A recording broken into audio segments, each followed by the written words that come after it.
वो डेट थी 2 मई 2018, जब बांग्लादेश के लोगों ने फाइनली एक सुकून भरी सांस ली थी कि अब सुप्रीम कोर्ट ने 30% स्पेशल कोटा को बैन कर दिया है कि शायद अब हमारे स्टूडेंट्स के साथ कोई इंजस्टिस नहीं होगा, उनके राइट्स उनसे नहीं छीने जाएंगे, वो दहशत भरा माहौल फिर से क्रिएट नहीं होगा जिसके बाद आपको अपने ही देश में रहने के लिए पछतावा हो जाए, आपका गवर्नमेंट जॉब पाने का सपना एक ही रात में किसी एक रीज़न के चलते पूरी तरह से खाक हो जाए। लेकिन वो कहते हैं ना कि इतिहास अपने आप को दोहराता ज़रूर है, लेकिन कब, किस तरह और किस जगह, इसका अंदाज़ा शायद आपको आज की वीडियो से हो जाए। तो चलिए शुरू करते हैं with this small introduction.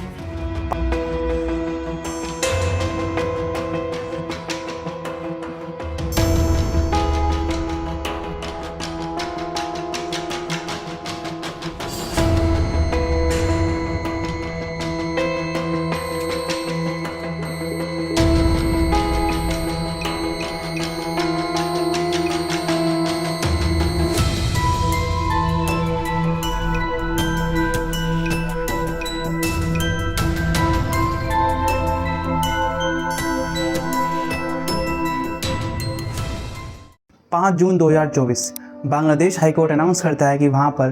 30% special quota system वापस से अप्लाई किया जा रहा है, जो कि 2018 में पहले ही डेमोलिश किया जा चुका है। ये रीज़न देते हुए कि इससे एम्प्लॉयमेंट जनरेट होगा, लेकिन स्पेशली सिर्फ उन फैमिलीज़ के लिए जिनके एंसेस्टर्स 1971 में पाकिस्तान के खिलाफ बांग्लादेश की साइड से फाइट कर रहे थे। इस कोटा सिस्टम के अकॉर्डिंग 30% सीट्स गवर्नमेंट जॉब्स में पहले से ही अलॉट कर दी जाती हैं, अलग से रिजर्व की जाती हैं इन फैमिलीज़ के आने वाली जनरेशन के लिए या फिर जनरेशन जो अब तक आई हैं। एंड ये हो भी उस देश में रहा है जहाँ पर पहले से ही काफ़ी हाई इन्फ्लेशन रेट है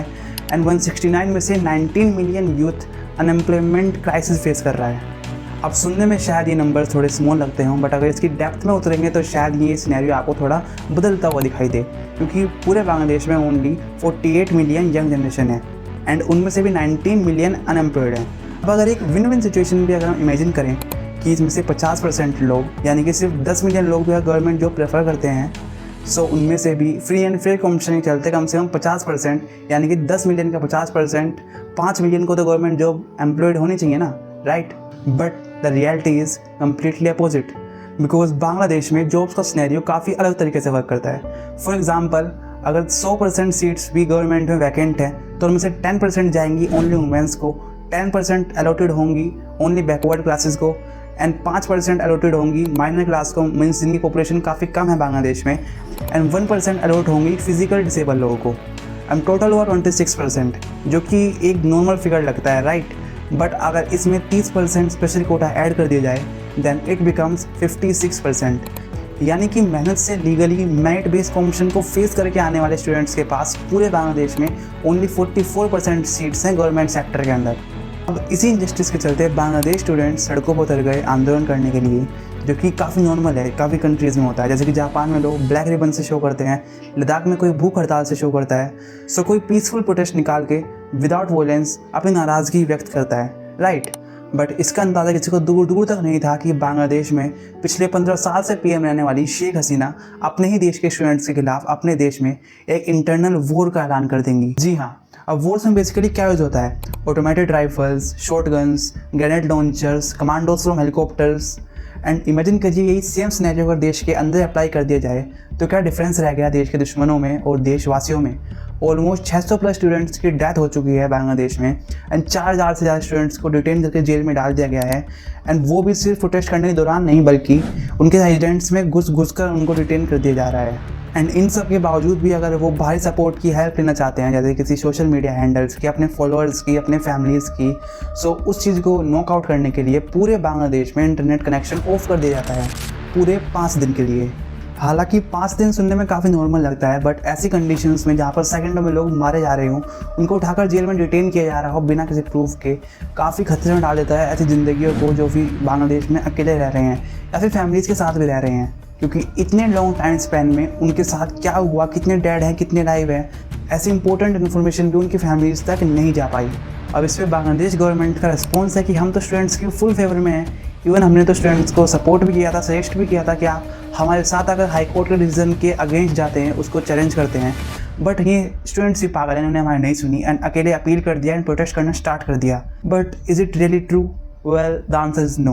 बिकॉज सब जानते हैं एक डिसीज़न को किसी भी कोर्ट में, हाई कोर्ट, सुप्रीम कोर्ट में जाने के बाद फैसला आने में कितना टाइम लगता है। एंड जब आप ऐसी कंडीशंस में हो कि आपके अकेले हाई कोर्ट के अंदर ही 5 लाख से ज़्यादा केसेस पेंडिंग पड़े हों, एंड अगर इसमें बाकी कोर्ट्स का डेटा भी ऐड कर दिया जाए दैन डेटा काफ़ी बड़ा हो जाता है।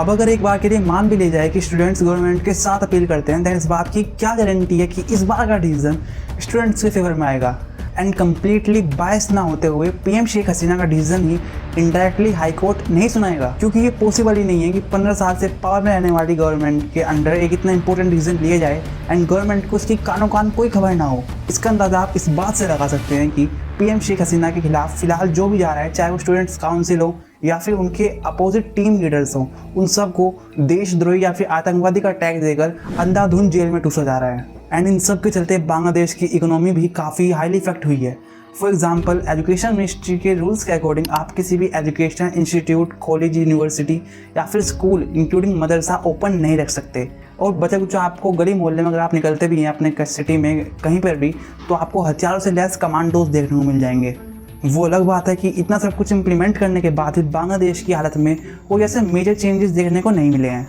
इवन इतने झगड़ों में न जाने कितने स्मॉल स्केल बिजनेस जिनका डे टू डे प्रॉफिट होना एसेंशियल है उनके सर्वाइवल के लिए कम्प्लीटली बंद हो चुके हैं। कितने पब्लिक ट्रांसपोर्ट को आग लगा दी गई है, कितने ही मेडिकल फैसिलिटीज़ को कम्प्लीटली ख़त्म कर दिया जा चुका है। काफ़ी रोड्स को कम्प्लीटली ब्लॉक कर दिया गया है, जिसके चलते ट्रांसपोर्टेशन बिजनेस भी काफ़ी हाईली इफेक्ट हुआ है। एंड इन सब के बावजूद अगर कोई ऑर्गेनाइजेशन, कोई भी किसी तरह के ऑर्गेनाइजेशन, चाहे वो पब्लिक हो, प्राइवेट हो, स्टूडेंट्स के सपोर्ट में आती है उनको हेल्प करने के लिए, चाहे फाइनेंशियली हो या फिर फिजिकल ट्रांसपोर्टेशन के लिए, दैन उनको गवर्नमेंट से थ्रेट मिल रहे हैं कि आपको आने वाले किसी भी काम में आपको गवर्नमेंट का सपोर्ट नहीं मिलेगा, चाहे वो आपका गवर्नमेंट से रिलेटेड हो, आपके पर्सनल बिजनेस से रिलेटेड हो या फिर इन स्टूडेंट्स की हेल्प करने के लिए। एंड ये सब हो रहा है सिर्फ इसलिए अगर आप अपने देश में अपने स्टूडेंट्स का सपोर्ट कर रहे हैं। बट एट लास्ट गवर्नमेंट का रिस्पॉन्स आता है एंड स्पेशल कोटा सिस्टम को 30% से लेकर 5% पे ला दिया जाता है। एंड ये सब होता है काफ़ी स्टूडेंट्स के देश को छोड़ जाने के बाद, टेम्परेरी नहीं बल्कि परमानेंट रूप से। अब अगर बात की जाए कि फिलहाल बांग्लादेश सिचुएशन को किस तरह से हैंडल किया जा सकता है, स्टूडेंट्स की क्या डिमांड्स हैं, तो बेसिकली जनता की कुछ नॉर्मल डिमांड्स हैं, जैसे कि जितने लोगों को जेल में डाला है उनको बाहर निकाला जाए, चाहे वो स्टूडेंट्स हों या फिर पॉलिटिकल लीडर्स हों। मिलिट्री को रिमूव किया जाए जिससे कर्फ्यू की सिचुएशंस थोड़ी नॉर्मल होती दिखें।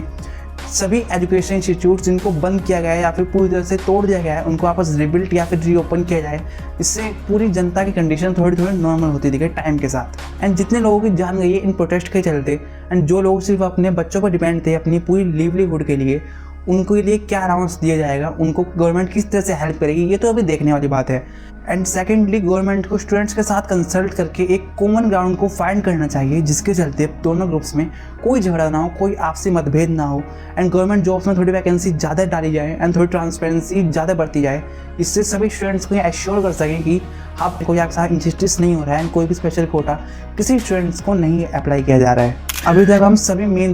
मेन पॉइंट्स कवर कर चुके हैं। एंड अगर अभी भी आपको लगता है कुछ पार्ट्स बच गए हैं तो आप उन्हें कमेंट कर सकते हैं या फिर आप नॉर्मली कमेंट कर सकते हैं, जिससे एल्गोरिथम में थोड़ी हेल्प मिलती है। एंड हम मिलेंगे किसी और वीडियो के साथ, किसी और नए टॉपिक के साथ। तब तक के लिए टाटा, गुड बाय, जय हिंद।